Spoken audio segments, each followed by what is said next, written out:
ভারত তার উত্তর পূর্বাঞ্চলের সঙ্গে মূল ভূখণ্ডের নিরাপদ যোগাযোগ নিশ্চিত করতে ভূগর্ভস্থ রেলপথ চালু করতে যাচ্ছে। দীর্ঘ সুড়ঙ্গটি চিকেন নেক করিডোরের খুব কাছ দিয়ে নির্মাণ করা হবে, যেখানে চলবে ট্রেন এবং পরিবহন করা হবে সামরিক সরঞ্জাম।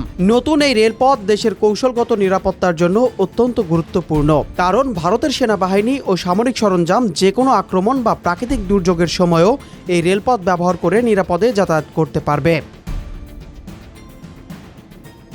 বিশেষজ্ঞরা বলছেন, তিনটি আন্তর্জাতিক সীমান্তের খুব কাছে এই রেলপথ এমনভাবে তৈরি করা হচ্ছে যে বাংলাদেশ, নেপাল ও ভুটানের সন্নিকটে থাকা সেনাঘাঁটিগুলোও নিরাপদে সংযুক্ত থাকবে। এই প্রকল্পে দুটি পৃথক সুড়ঙ্গ থাকবে, যা আধুনিক টানেল বোরিং মেশিন ও কংক্রিট ব্যবহার করে তৈরি হবে এবং বহুমুখী ব্যবহার নিশ্চিত করবে।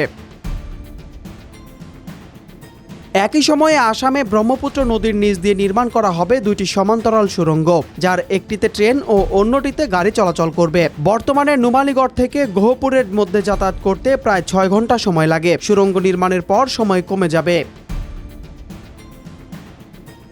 চিকেন নেক করিডোর সবসময় ভারতের জন্য সামরিকভাবে সংবেদনশীল এলাকা। ভূগর্ভস্থ রেলপথের মাধ্যমে ভারতীয় সেনাবাহিনী অন্তত 30 দিন সেখানে অবস্থান করে কার্যক্রম চালাতে পারবে বলে জানিয়েছেন বিশেষজ্ঞরা। রেলমন্ত্রী ও কর্মকর্তারা জানিয়েছেন, প্রকল্পের আনুমানিক ব্যয় ধরা হয়েছে 12,000 কোটি ভারতীয় রুপি। অনুমোদন পেলে এটি কেবল যাত্রী পরিবহন নয়, সামরিক ও কৌশলগত সংযোগেও গুরুত্বপূর্ণ ভূমিকা রাখবে।